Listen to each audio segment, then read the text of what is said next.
E trago então saudações da nossa querida Nayara para todos vós, aquela que conhece, a Nayarita. Ela está muito bem, é uma guerreira. O pastor falou bem, muito bem dela. E incansável para ajudar os irmãos que eram da nossa igreja de Aveiro, de Coimbra, que eu levei lá para aquela igreja para não ficarem sem palavra, não é? E prontos, incansável a ajudá-los, ainda está a ajudá-los, e até mesmo para conseguir melhor emprego e tudo. Glória a Deus. Deus é bom, amém? Então deixe-me só concluir hoje, como prometido ia concluir hoje, não é? Lembram-se? Não? Ok. Estamos a falar sobre o quê? Doutrinas elementares, e este é o último, juízo eterno. Falámos já de uma parte, deixe-me trazer rapidamente a lembrança do que é que nós já falamos aqui. Glória a Deus, bendito seja o nome do Senhor Jesus. Ok. Falamos de... Epa, isto é longo. Vamos ler primeiro o tema, a escritura do nosso tema. Hebreus 5:11 até Hebreus 6:3. Nós sabemos que a Bíblia está dividida por títulos e por livros, capítulos e versículos, mas na verdade não foi assim que ela foi escrita. É tudo seguido. Mas se fosse assim, nós não conseguíamos achar os lugares com a facilidade que achamos agora, não é? Ok? Hebreus 5:11 diz assim: quanto a isso, temos muito que ensinar. Assunto difícil de explicar, especialmente porque os tornaste indolentes para aprender. Essa malta aí já estava prontos. Apostasia, já estavam a querer afastar. Apesar de que a essa altura já devesses ser mestres, ainda estáis precisando de que alguém vos instrua mais uma vez quanto aos princípios elementares da palavra de Deus. Voltaste a necessitar de leite, quando já devias estar recebendo alimento sólido. Ora, quem precisa alimentar-se de leite ainda é criança e não tem experiência no ensino da justiça. No entanto, o alimento sólido é para os adultos, os quais, pelo exercício constante da fé, tornaram-se capazes de discernir tanto o bem quanto o mal. E agora, entramos no capítulo 6, versículo 1. Sendo assim o quê? É assim que se começa uma frase? Sendo assim? Não, isto está a ligar o que foi dito antes, não é? Sendo assim, considerando conhecidos os ensinos básicos a respeito de Cristo, prossigamos a rumo da maturidade, sem lançar novamente o fundamento do arrependimento de atitudes inúteis ou arrependimento de obras mortas que conduzem à morte. Da fé em Deus, também já falamos. Da instrução acerca dos batismos, também a doutrina dos batismos já falamos. Da imposição de mãos, da ressurreição dos mortos e do juízo eterno. Sigamos, pois, avante, e se Deus o permitir, faremos isso mesmo. Então começamos a falar do juízo eterno, começamos a ver quem é que está no céu, né? Lemos lá de Hebreus 12, lá mas tendo chegado ao Monte Sião, etc, a cidade do Deus vivo, e vimos a descrição de onde Deus habita, uma descrição de quem habita com Deus lá no céu, alguns atributos de Deus, etc. Falamos bastante sobre isso. Amém. E falamos sobre Caim e Abel, o sangue de Abel que chora, que clama, não é? E o sangue de Abel verteu contra a vontade de Abel e sem aviso prévio, mas o sangue de Jesus verteu porque ele assim o quis, por si e por mim, não é? E é para a nossa salvação. O sangue de Abel foi regado na terra, o sangue de Jesus foi apresentado no céu a Jesus, ao Senhor Jesus, ao nosso Deus. Amém? E depois lemos, muitas escrituras sobre isso, mas Jesus fez tudo isso porque Ele nos ama, amém? Ama-nos. O juízo, nós vimos que o justo juiz é Deus. Um juiz aqui na terra pode julgar outro humano, mas ao mesmo tempo deixar-se influenciar pelas aparências do réu, por quem o réu é, não é? Aparências exteriores, etc. Posição social, posição financeira, linguagem corporal, etc. Educação, profissão, etc. Eu orei por um advogado, amigo, quando foi para julgar aquele... Está no ar? Está no ar, não é? Foi para julgar uma certa pessoa, pronto, muito falado, que houve aí umas mortes horríveis, e as pessoas, quando o réu entrou, com os guardas prisionais para dentro do tribunal, as pessoas ficaram com medo. Não? Ele disse, pastor, ele pediu que eu orasse por ele, eu orei por ele, não é? E, pronto, porque são seres humanos, deixam-se influenciar de uma maneira ou outra, mas Deus não.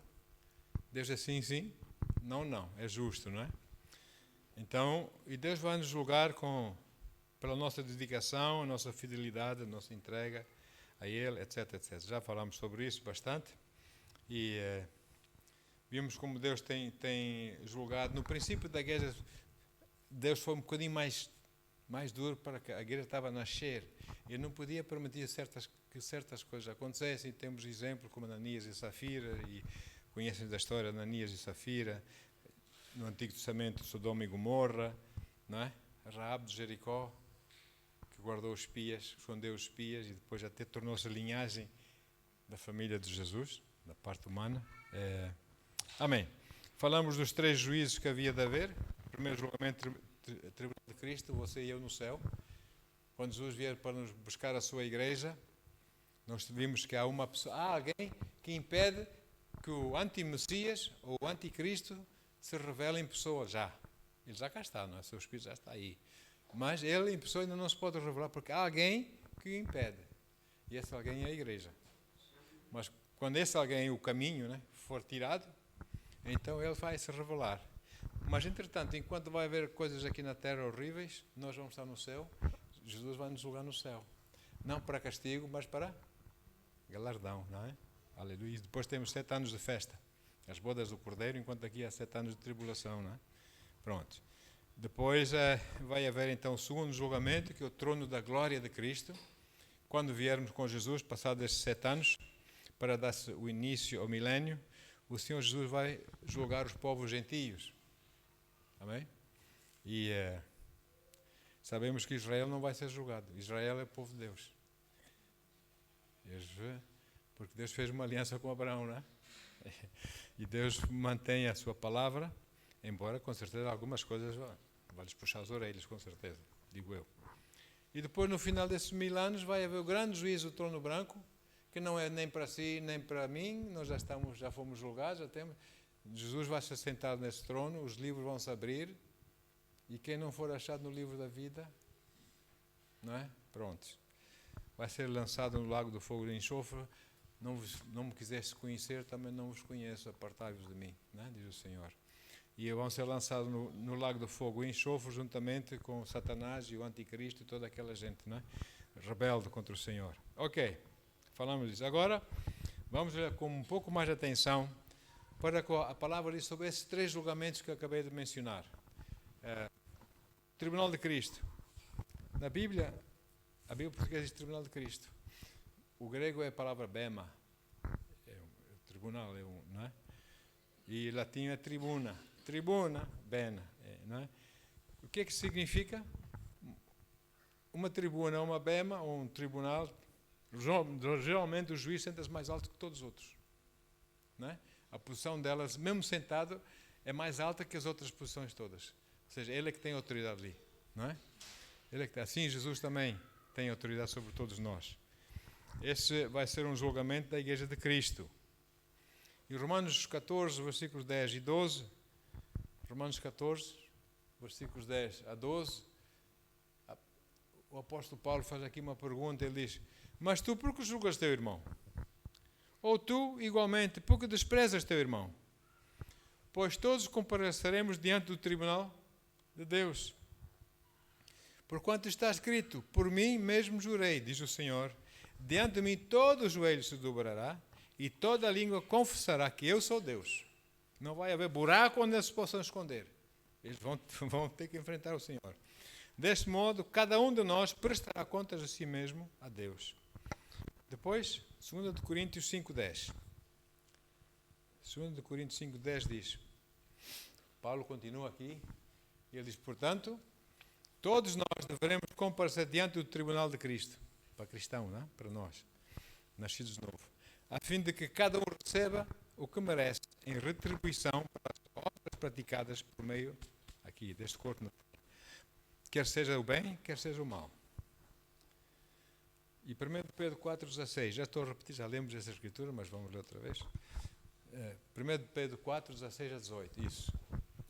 Entretanto, Se sofrer como cristão, aquilo que ouvimos a Cláudia falar, sobre a perseguição, etc. Entretanto, se sofrer como cristão, não se envergonhe disso, pelo contrário. Jesus diz para nós nos alegrarmos, não é? Antes glorifica a Deus por meio desse nome, pois chegou a hora de começar o julgamento para a casa de Deus. E se começa primeiro conosco, qual será o fim daqueles que não obedecem ao Evangelho de Deus? E se é com dificuldade que o justo é salvo, o que será do ímpio, do pecador? Então o julgamento não será, nosso julgamento, não será para a condenação. O julgamento para a igreja, aqueles que nasceram de novo, que seguiram com Jesus em frente, etc. Amém? É como diz João, todos nós conhecemos João 3,16. Amém? Mas vamos ler mais 2 versículos à frente. Vamos ler João 3, 17 e 18. João 3, 17 e 18 diz assim: portanto, Deus enviou o seu Filho ao mundo, não para condenar o mundo, mas para que o mundo fosse salvo por meio dele. Esse é o nosso Deus, amados. Aleluia. E o versículo 18 diz assim, versículo 18. Aleluia, Pai. Quem nele crê não é condenado, mas quem não crê já está condenado, porque não acreditou no nome do Filho unigênito de Deus. Então o verdadeiro cristão não precisa de ter medo. Pode dormir descansado ou não. Porque não vai ser condenado, a Bíblia assim o diz. Não vai ser condenado. A não ser que voluntariamente negue o Senhor. Aí acabou. Não é? Porque se nós continuarmos fiéis a Deus, servir a caminhar com Deus, a Bíblia diz que todos nós que tomamos a ceia, que nos julgamos a nós próprios sempre quando tomamos a Santa Ceia, nós não seremos julgados. Amém? Por causa do sangue de Jesus. Ok. Glória a Deus. João 5, versículo 24, Jesus diz o seguinte. João 5, 24. Em verdade vos asseguro. Ou seja, quando ele diz em verdade, significa que é uma coisa muito importante que ele vai dizer. Em verdade, a verdade vos asseguro. Quem ouve a minha palavra e crê naquele que me enviou, tem a vida eterna. Ouve e crê, não é? Na palavra. E crê naquele que me enviou, tem a vida eterna. Não entra em juízo, mas passou da morte para a vida. Oi, é bom saber isso, não é? Vida eterna, já vimos o que é a vida eterna. É viver com Cristo. Isso é que é a vida eterna, não é? E por isso, se vivemos com Cristo, nós não vamos entrar em condenação, Ele já pagou por nós, não é? Nós já passamos da morte, a morte, tanto física como eterna, espiritual, para a vida, amém? A vida eterna. Por isso é que a Bíblia diz lá, e eu não sei, hoje em dia as traduções modernas não dizem isso, mas eu preocupo-me um pouco estas traduções. Mas Romanos 8, versículo 1. Romanos 8, 1. Vamos ver o que é que diz essa escritura. Essa eu gostei. Portanto, agora não há nenhuma condenação para os que estão em Cristo Jesus. E para aqui, não continua, para não. Mas a Bíblia continua. Por que eles tiraram o resto? Por que será? Sabe como é que diz a Bíblia? Vou ler para os irmãos. Portanto, agora, nenhuma condenação há para os que estão em Cristo Jesus, que não andam segundo a carne, mas segundo o Espírito. Por que tiraram aquela parte? Que não andam segundo a carne, mas segundo o Espírito. Amém. Glória a Deus. Aleluia. E a partir do momento em que você aceitou o Senhor Jesus como seu Senhor e Salvador, convidou a entrar na sua vida, e Ele é mesmo seu Senhor, você nasceu de novo, não é? Nasceu de novo, começou a caminhar com Ele, nova criação. O seu registro criminal, com os seus pecados todos, foram apagados ou não? É como um disco duro dos computadores. Está cheio de informação, mas você está cansado daquela informação. O que é que você faz? Você formata. Não é? E aquela informação toda naquele disco vai-se. O disco é você. E entra outra nova informação da palavra de Deus, das coisas de Deus, os seus valores são outros, não é? Etc, etc. Começa a viver outro tipo de vida. O seu registro criminal é outro. E Deus diz que não se lembra mais. Então, não se lembra você também. Isaías 43, 25 diz assim. Isaías 43, 25 diz: Eu, Essa diz eu, mas a minha Bíblia diz, sou eu mesmo, aquele que apaga tuas transgressões por amor de mim e que não se lembra mais dos teus erros e pecados. E depois eu acrescento na minha versão Norton. E Deus põe lá um grande cartaz, proibido pescar. Não é? Não pesca. Ele não se lembra mais, você vai se lembrar. Aquilo que nós dissemos no outro dia. Que falámos sobre perdoar e esquecer. Lembras? Falámos perdoar e esquecer. Irmão, então, se perdoar e esquecer, eu não vou perdoar. Senão vou ficar sem memória. Eu não quero perder a minha memória. Perdoar não é esquecer. Perdoar é libertar esses sentimentos de desilusão, de tristeza, de frustração, etc. Raiva mesmo, não é? Ira. Nós libertarmos dessas coisas de nós, mas nós lembramos ou não? Ou perdemos aqui? Lembramos, só que já não faz mais moça. Isso é que é perdoar, não é? Pronto. E Deus é a mesma coisa. Isaías 44, 22. Isaías 44, 22. Apaguei as tuas transgressões, que lindo, como a névoa, transgressões como a névoa, e os teus pecados como a nuvem. Volta-te para mim, porque eu te remi. Glória a Deus. Apagou o quê? Pecados e transgressões, não é? Apaguei pecados e transgressões. O pecado é uma transgressão, não é? Contra Deus. O grego, a palavra grega para pecado é hamartia. Hamartia é falhar o alvo. Você tem que acertar no alvo. É porque você vive, segundo a palavra de Deus, você está acertando no alvo. Se você se desvia um pouco, hamartia, você falhou. Você pecou, não é? É por isso que o Senhor diz lá, sobre o falhar do alvo, a separação de Deus, Isaías 59, versículo 2, diz assim: no entanto, são as vossas... O que é que diz? Que tradução é essa? Ok. No entanto, são as vossas maldades que fazem separação entre vós e o vosso Deus. Outras Bíblias, os vossos pecados que fazem separação. O pecado separa-me de Deus. Não é que Deus queira, mas somos nós que escolhemos pecar. Os vossos pecados nublaram e esconderam de vós a face do Senhor, e por isso Ele não lhes dará ouvidos. Então, e pecados, hamartia, o que é isso? O que são pecados? Pecados são simplesmente atos de desobediência. Muitas vezes, a maior parte das vezes, voluntárias, não é? Porque eu acho que assim, é assim que eu acho que eu vou viver a minha vida, é assim. Então, ou seja, Jesus, que eu dizia que era o Senhor, deixou de ser o Senhor para passar a ser eu o Senhor da minha vida, não é? E isso é um pecado. Atos contrários, etc., a palavra de Deus. E transgressões, o que são transgressões? Transgressões são simplesmente atos errados, cometidos com aberta desobediência a Deus. São transgressões, não é? Para com o Senhor.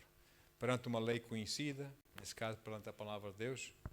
E como é que Deus apaga esses pecados e essas transgressões? Nós sabemos. Como é que Ele apaga esse registro criminal de pecado e de transgressões e tal? Lá está, é formato disco, não é? Formato disco. Antigamente nós tínhamos fitas de cassete, aquelas fitas, não é? A gente apaga a música, ou sei lá, que estivesse gravado naquelas fitas, e tínhamos uma fita nova para gravarmos outras coisas, não é? Esse Deus, e não se lembra mais. Uau, que Deus é esse? Amoroso que Ele é, não é? Quando você nasceu de novo, então, o que Deus fez, quando você aceitou Jesus como seu Senhor e Salvador, Deus acionou o programa de formatação na sua vida. Desapareceu tudo. Não se lembra mais. Agora, daqui para frente, temos que colocar informação dentro de nós que tem a ver com a palavra de Deus. Amém? Para que o que está dentro de nós saia. Não é? O inglês tem uma expressão sobre os computadores. Ele diz que o computador só dá aquilo que ele tem no disco. Não é? E a expressão deles é garbage in, garbage out. Se tiver lixo, ele só vai dar lixo no ecrã. Não é? Então nós temos que... Não é? E o sangue de Jesus, digamos, a cabeça esse aparelho de formatação, não é? Que nos formata. O sangue de Jesus apaga toda essa informação de pecados, de transgressões, apaga isso tudo, amém? E nós ficamos como se não tivéssemos passado. Nascemos de novo. Não é? Um recém-nascido não tem passado ou tem? E nós nascemos de... Deixamos de ter passado o pecado. Deus não se lembra mais. Amém? Para Deus é assim, não é? Agora, nós temos responsáveis para mantermos esse registro criminal como Deus quer. Amém? Ao agrado do Senhor. É por isso que o Senhor diz em 2 Coríntios 5:17, porque se alguém está em Cristo, conhecem as Escrituras, não é? Amém? É nova criação. As coisas antigas foram formatadas, já passaram. Eis que tudo se fez novo, as nossas vidas. E a partir de então, as nossas vidas começam um novo registro criminal. Se é que posso chamar, não vou chamar criminal, mas vou chamar registro celestial. Não é? Já deixa de ser criminal, não é? E desta vez nós estamos em Cristo, então só podemos ter um registro que agrade o céu, porque eu dizia lá na Suíça, porque não, espera aí, calma. Eu já fui muito português, mas hoje em dia, primeiro, a minha pátria é lá em cima. Eu não vejo as pessoas, aquele é inglês, aquele é americano. Se é crente, é celestial primeiro. Amém? É de Cristo. E depois, sim, conforme as escolhas das pessoas, pronto. Não é? Mas eu vejo-me a mim como celestial primeiro. Amém? E é assim que eu vejo. Porque a Bíblia diz que nós somos de cima. O apóstolo Paulo diz que nós somos, a nossa pátria é no céu, não é? E glória a Deus, muito bem. E vamos nos esforçar para viver nesse mundo maluco, de forma a não desagradarmos a Deus, não é? Caminharmos como Ele quer que a gente caminhe, senão nós não vamos ser a luz, né, aqui nas trevas. Luz que não brilha. Se eu sou de Jesus, eu tenho que brilhar Jesus ou não? Aleluia. Ok, muito bem. Conhecemos aquela escrita. Vamos ler já agora. 1 João, capítulo 1, versículo 7, e depois saltamos o 8, por causa do tempo, e versículo 9. 1 João 1, 7 e 9. Ok, aí vamos. Se, no entanto, andarmos na luz, como Ele está na luz, temos plena comunhão uns com os outros, e o sangue de Jesus, seu Filho, nos purifica de todo o pecado. E no versículo 9, se confessarmos os nossos pecados, Ele é fiel e justo para nos perdoar. Entrou naquele disco novo, formatado recentemente, entrou lá um errozinho, o Senhor vai lá e tira, não é? Pelo sangue de Jesus. Nós confessamos. Ele é fiel e justo para nos perdoar os pecados e nos purificar de qualquer injustiça. E assim, amados, e dessa forma, o sangue de Jesus apaga aquela injustiça e o disco enduro, ou a fita, ou sei lá, continua com o registro celestial. Pecados não se lembram mais, porque Jesus deu o seu sangue para isso mesmo. Amém? Então, arrependimento, sabemos bem que significa nós reconhecermos o nosso erro, falhei. Culpa minha, não é? Reconheço isso. Peço perdão a Deus, mas não vou tornar a fazer. Porque aí estou arrependido, reconheço que não se deve fazer, não faço. Amém?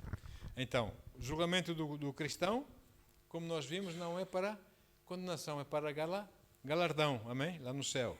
Segundo, a nossa obediência, a maneira como nós obedecemos a Deus, andamos aqui para brilhar a luz do Senhor nesse mundo tenebroso, não é? E a nossa entrega ao Senhor. Uma coisa interessante, olha aqui, 1 Coríntios 3, 11 a 15. Vamos ver, 1 Coríntios 3, 11 a 15. Olha só o que Paulo escreve aqui. Porque ninguém pode colocar outro fundamento na vida do que aquele que já está posto, que é Jesus Cristo, não é? Se alguma pessoa edifica sobre esse alicerce que é Jesus Cristo, utilizando ouro, prata, pedras preciosas, madeira e palha, a sua obra se manifesta lá no céu, perante o Senhor, não é? Porquanto o dia o trará à luz. Agora, pois será revelada pelo fogo. Qual fogo é esse? João não diz que viu, no livro do Apocalipse, que viu Jesus que tinha os olhos de fogo? Ninguém vai conseguir, nós vamos ver todos, pois não, com aqueles olhos, né? Aquele fogo. Pois será revelada pelo fogo, que provará a qualidade da obra de cada um. Aí não vamos ter que mentir ou vir com desculpas, nada. Se a obra que alguém construiu permanecer, este receberá a sua recompensa. Se a obra de alguém se queimar, como madeira, feno e palha, queima, não é? Este sofrerá prejuízo. Ainda assim, nosso Deus é fantástico, ainda assim será salvo, como alguém que escapa por um triz, assim, por entre as chamas do fogo. É mesmo, já vem as chamas ainda arder aqui um bocadinho, né? Mas ele mesmo assim conseguiu entrar. Pronto, como eu disse da outra vez, não sei se há varredores de ruas lá no céu, não deve haver, mas não tem galardão nenhum. Mas pronto, os anjos vão entregar uma vassoura e vai varrer as ruas. Pronto. Se fosse, está no céu, não é? Ah, mas eu quero mais, pai, eu quero mais. Meu Deus, eu quero muito mais. Então, os artigos de primeira categoria: ouro, prata, pedras preciosas. São muito raros, são mais difíceis, muito difíceis de conseguir, mas de certeza vão passar o teste do fogo, daquele fogo que nós lemos. Artigo de segunda categoria: madeira, feno e palha. Escusado dizer mais, não é? Arde mesmo, não é? São vulgares, são comuns e facilmente consumidos pelo fogo. Agora, ou seja, Deus importa-se mais com qualidade do que quantidade. A qualidade, o ouro, a prata, não é? A pedra preciosa. Deus importa-se mais com qualidade de fidelidade, de entrega a Deus, do que quantidade. Amém? Agora, que fogo é este de que nós lemos, já expliquei um pouco para os irmãos, aqui de 1 Coríntios 3, versículo 13. Vamos lá, Apocalipse 1, versículos 13 até 16. Apocalipse 1, 13 a 16. Ok. João viu Jesus, né? Ele diz: e entre os candelabros, alguém semelhante a um ser humano, vestindo uma longa túnica que chegava aos seus pés e o cinturão de ouro ao redor do peito. A sua cabeça e os seus cabelos eram brancos. Os juízes antigamente punham aquela peruca branca, né? Símbolo de justiça, de sabedoria, não sei o quê, por causa desta escritura. A sua cabeça e os seus cabelos eram brancos como a lã, tão brancos quanto a neve, e seus olhos como uma chama de fogo. Seus pés reluziam como o metal, quando é refinado em fornalha ardente. Sua voz como o som de muitas águas. Tinha na sua mão direita 7 estrelas, e da sua boca saía uma espada de 2 gumes. Palavra de Deus, não é? A palavra de Deus. Seu rosto era como o próprio sol, quando brilha em todo o seu esplendor.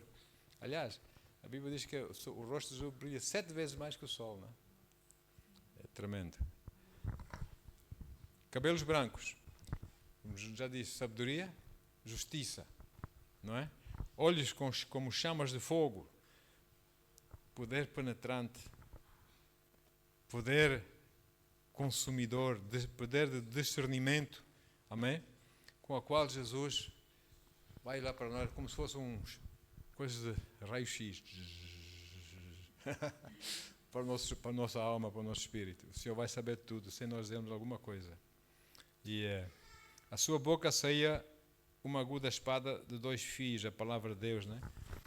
E a Bíblia diz que e a espada do Espírito, que é a palavra de Deus, lá em Efésios 6, ela diz isso. Também diz lá em Hebreus 4:12, fala de uma espada, porque a palavra de Deus é viva e eficaz, mais cortante que qualquer espada de 2 gumes. Essa aqui, na verdade, o exemplo que Paulo está a usar é a espada dos romanos, que corta dos lados, é curta, muito eficaz, não é? E é mais cortante que qualquer espada de 2 gumes, capaz de penetrar até o ponto de dividir alma e espírito, juntas e medulas. A alma é alma, espírito é espírito, juntas e medulas é corpo, não é?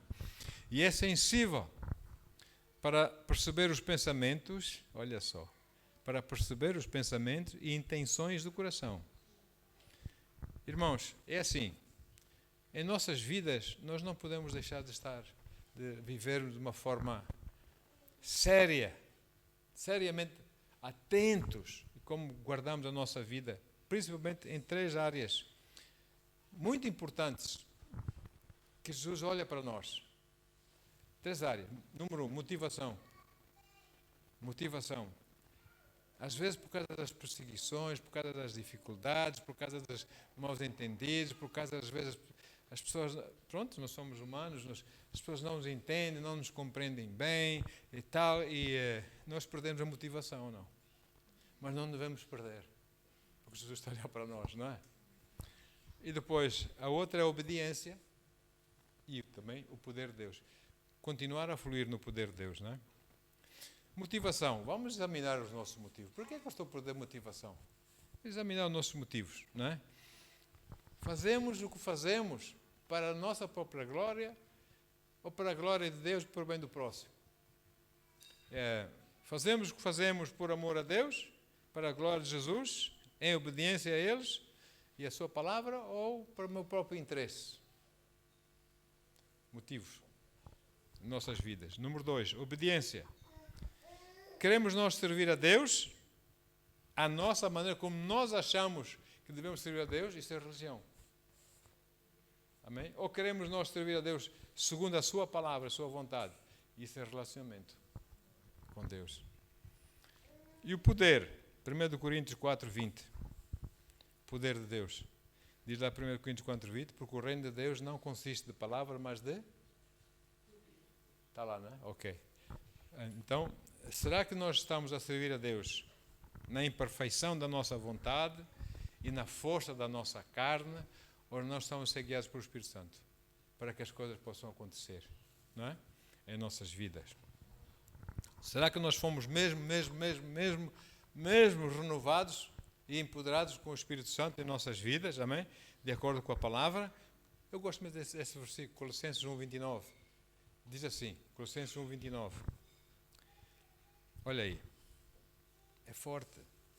E para cumprir este propósito, eu me esforço, Paulo diz, eu me esforço com um pouquinho, arduamente, lutando conforme o seu poder, que opera eficazmente em mim. Eu tenho que andar nessa força, nesse poder de Deus, não é? Porque quando o dia chegar lá no Tribunal de Cristo, cada um de nós vai ter que responder ao Senhor. Já estamos no céu, é verdade, mas mesmo assim vai haver ranger de dentes, não é? Mesmo assim vamos tremer, não é? Perante o Senhor. Olha aí, que ele, o próprio Senhor diz lá em Mateus 25:15 e depois o 19. Vamos saltar versículos. Mateus 25:15 e depois 19, ok. Diz, parábola dos talentos, a um deu 5 talentos, a outro 2 e a outro 1 talento. A cada um conforme a sua capacidade pessoal e em seguida partiu de viagem, ou seja, deixou-nos na terra, né? E nós tivemos que usar esses talentos. E como é que? O outro escondeu os talentos, não foi? Não fez nada. Olha o versículo 19. Após um longo tempo, retornou o Senhor daqueles servos e foi acertar contas. Ele vai acertar contas connosco. Amém? Ele vai acertar contas connosco. Agora, vamos ler um pouco o que é que o Senhor diz sobre o trono da glória e vai ser o julgamento sobre os gentios no início do milénio. O próprio Senhor, aqui vamos ler um bocadinho mais. Mateus 25:31 a 46. Diz assim Jesus: quando o Filho do Homem vier em sua glória, passados os 7 anos da tribulação, com todos os anjos, você e eu também vamos estar lá. Então se assentará em seu trono na glória dos céus. Todas as nações serão reunidas diante dele, e ele irá separar umas das outras, como o pastor separa os bodes das ovelhas. E posicionará as ovelhas à sua direita e os bodes à sua esquerda. Então dirá o rei a todos que estiverem à sua direita: vinde, abençoados do meu Pai, recebei como herança, amém, o reino, o qual vos foi preparado desde a fundação do mundo. Pois tive fome, me deste de comer. Tive sede, me deste de beber. Fui estrangeiro, e vós me escolhestes. Quando necessitei de roupas, vós me vestistes. Estive enfermo, e vós me cuidastes. Estive preso, e fostes visitar-me. Então os justos desejarão saber: mas, Senhor, quando foi que te encontramos com fome, e te demos de comer, ou com sede, e te saciamos?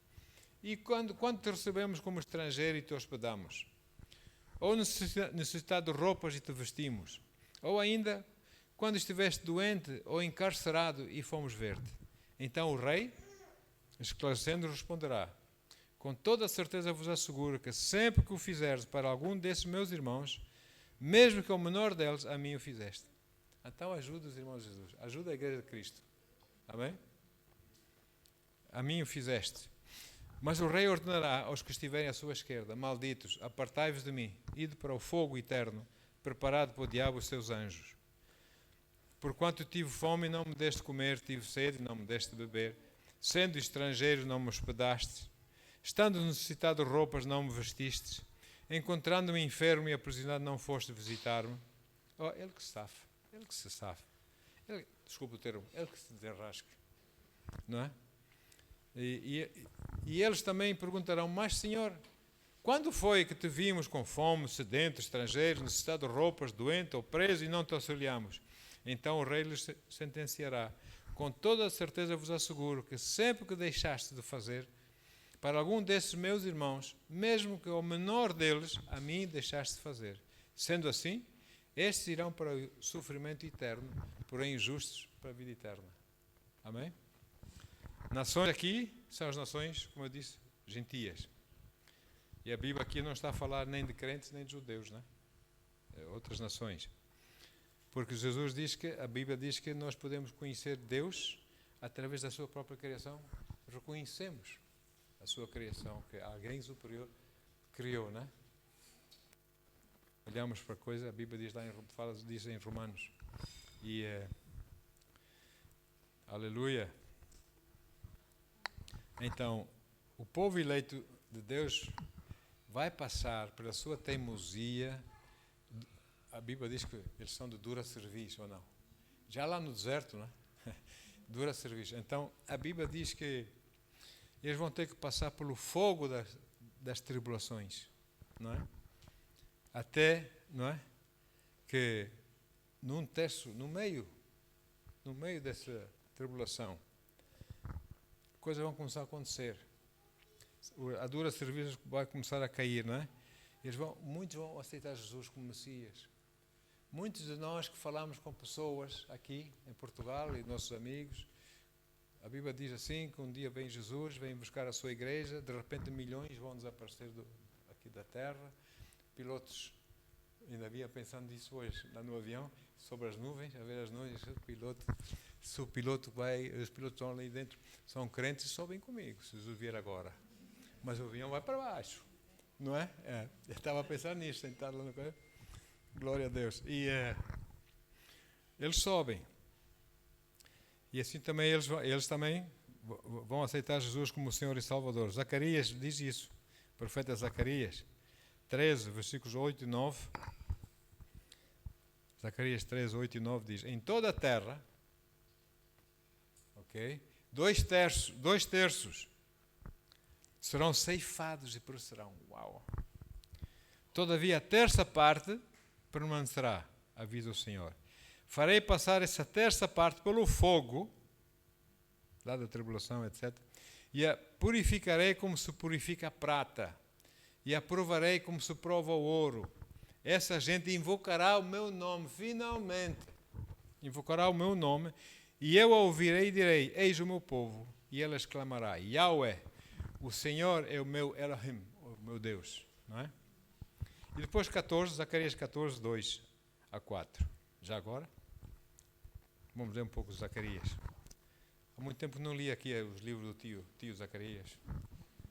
14, 2 diz assim: Porquanto ajuntarei todas as nações para a luta contra Jerusalém, no final dos 7 anos de tribulação.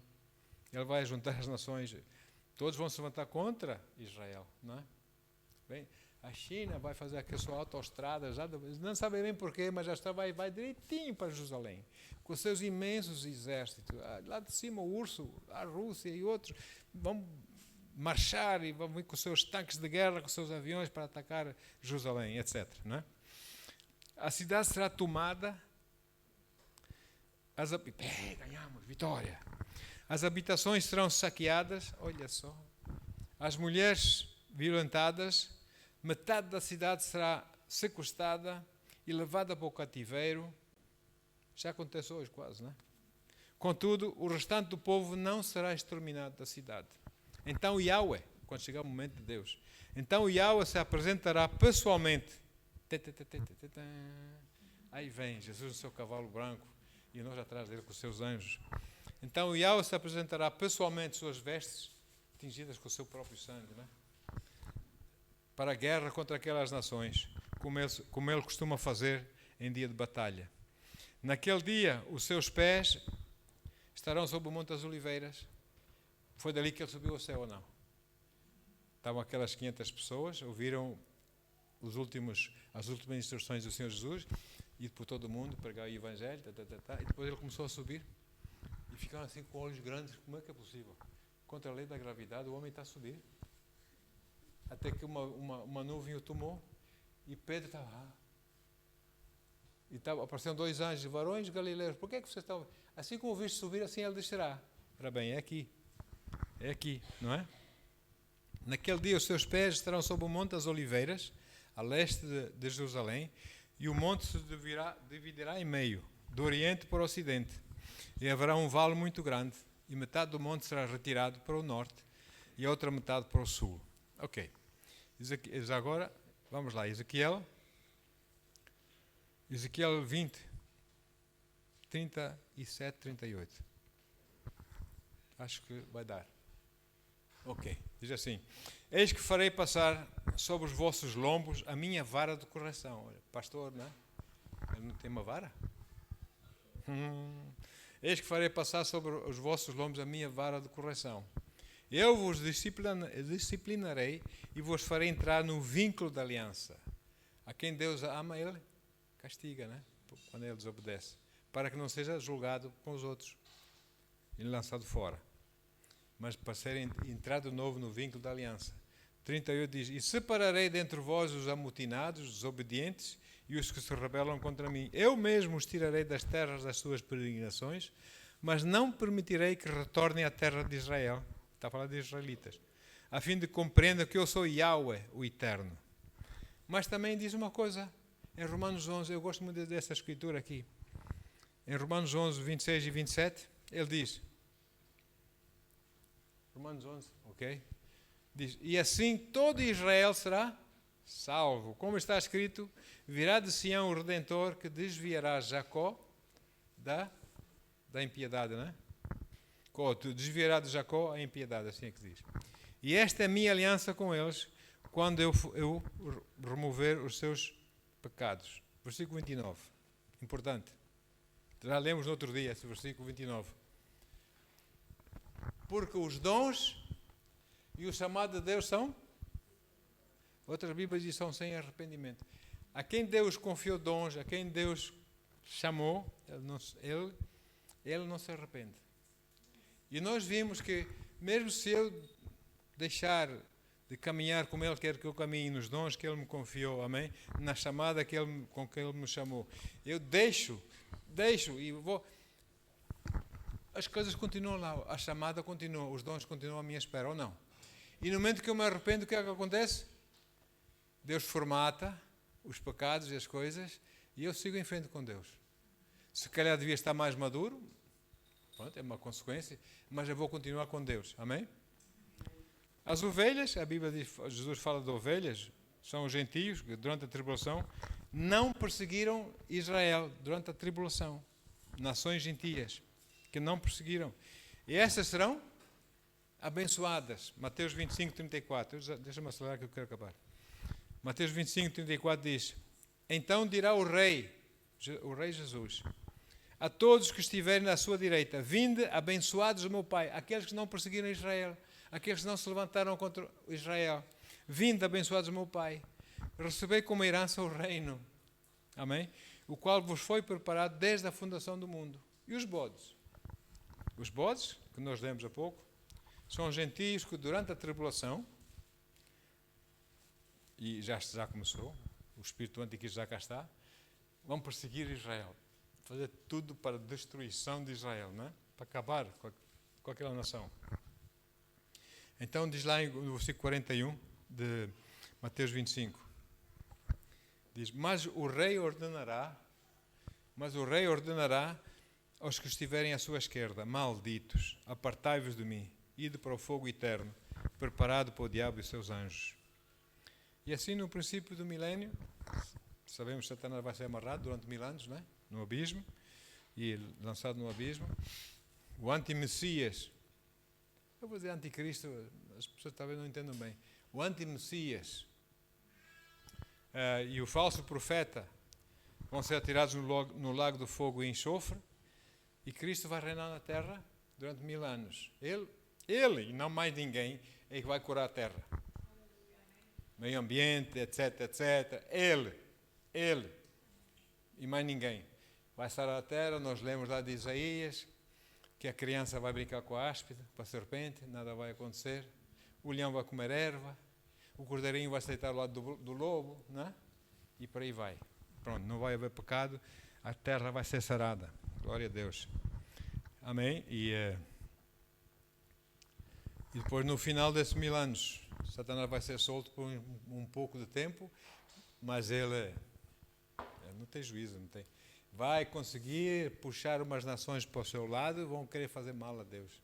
Então, dessa vez, Deus já, o domínio que Deus deu ao homem sobre a terra, já o homem não tem esse domínio, Deus pode intervir pessoalmente ou não. A Bíblia diz que vai cair fogo do céu. Eles vão ser consumidos, Satanás vai ser atirado no lago do fogo e enxofre.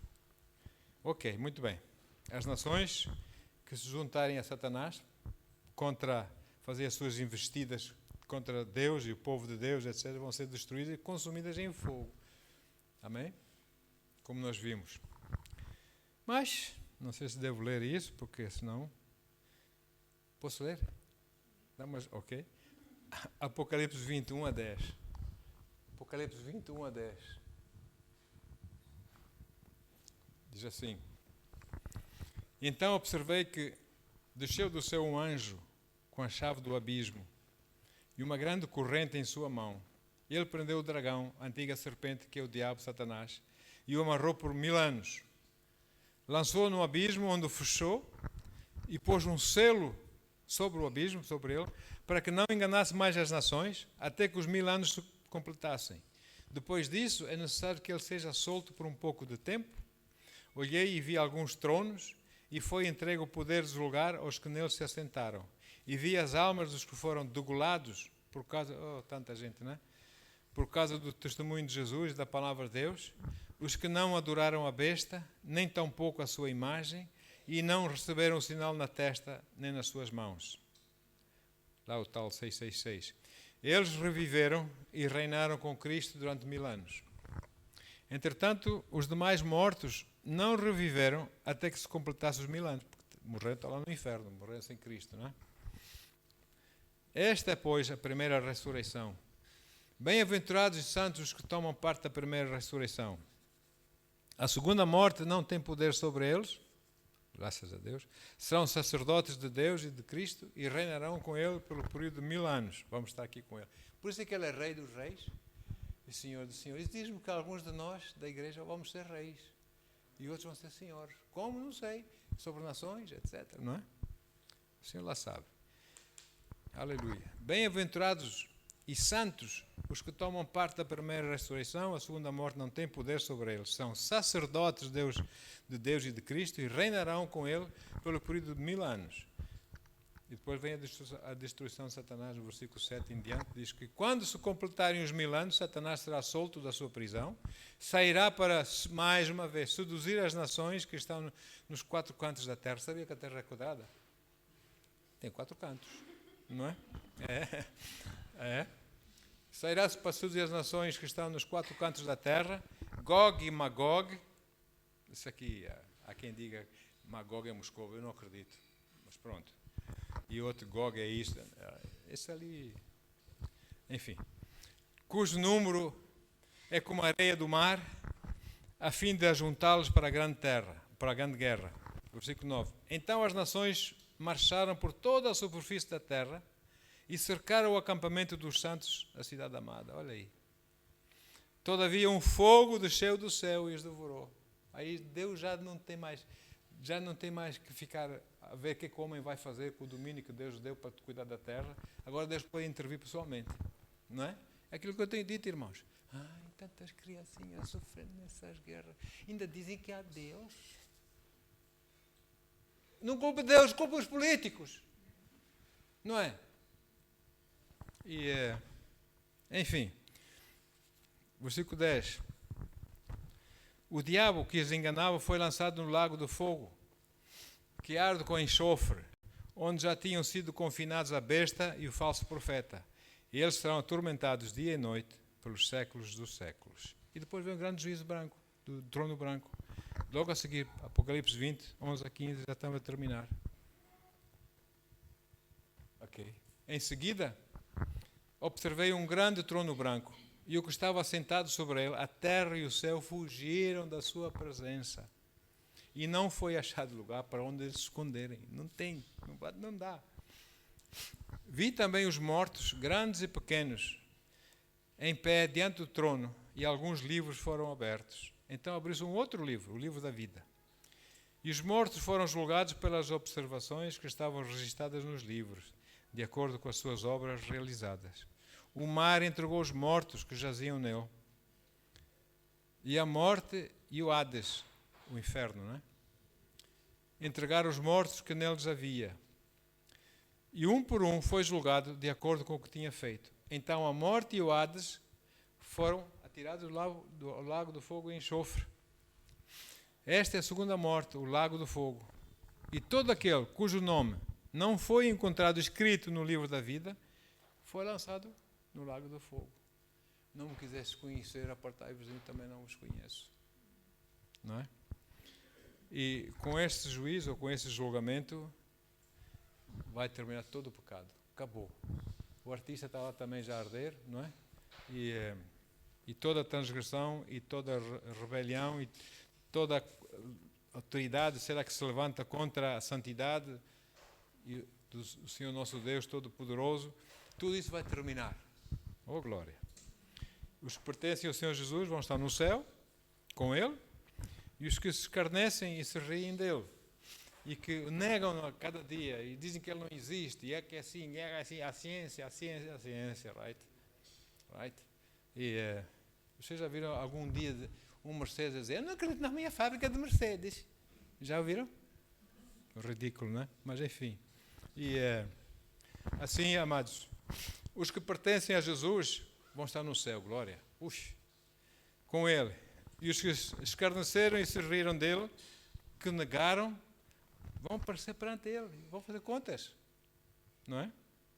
Juntamente com o diabo, os demónios, o anti-messias e o falso profeta, todos vão acabar por ser lançados no lago do fogo e enxofre para toda a eternidade.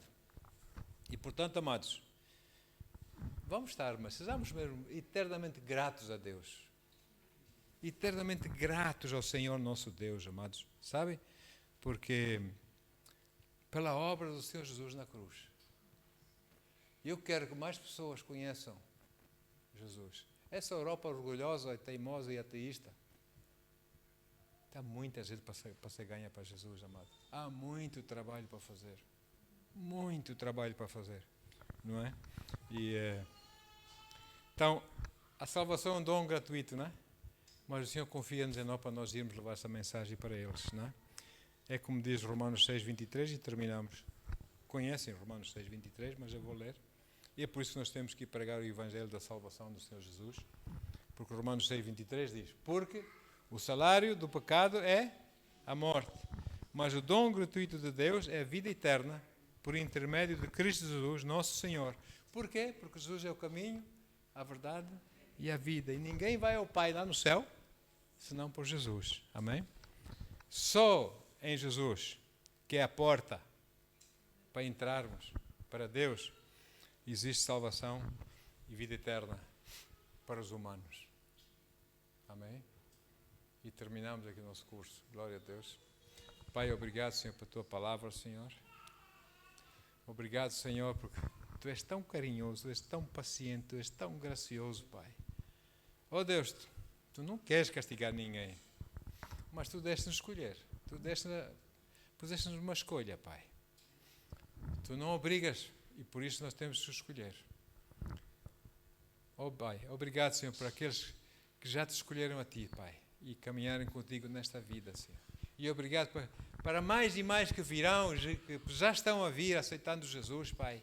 Obrigado, Senhor.